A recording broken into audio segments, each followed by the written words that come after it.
There are various types of cleanroom purification doors with their own characteristics. The following are common ones.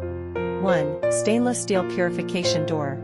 Advantages: stainless steel material has good corrosion resistance and can resist various chemical substances in clean rooms. It is not easy to rust after long-term use. Its surface is smooth, not prone to dust and scaling. Easy to clean and disinfect, and can effectively maintain the cleanliness of the door.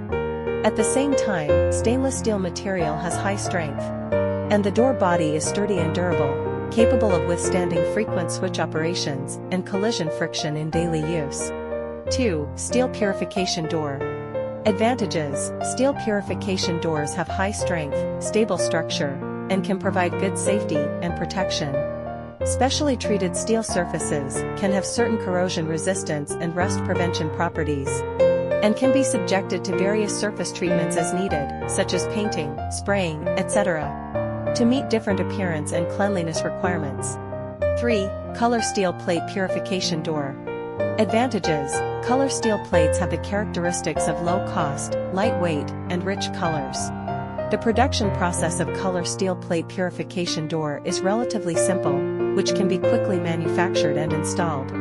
It is more suitable for some clean room projects with limited budget or special requirements for the appearance color of the door.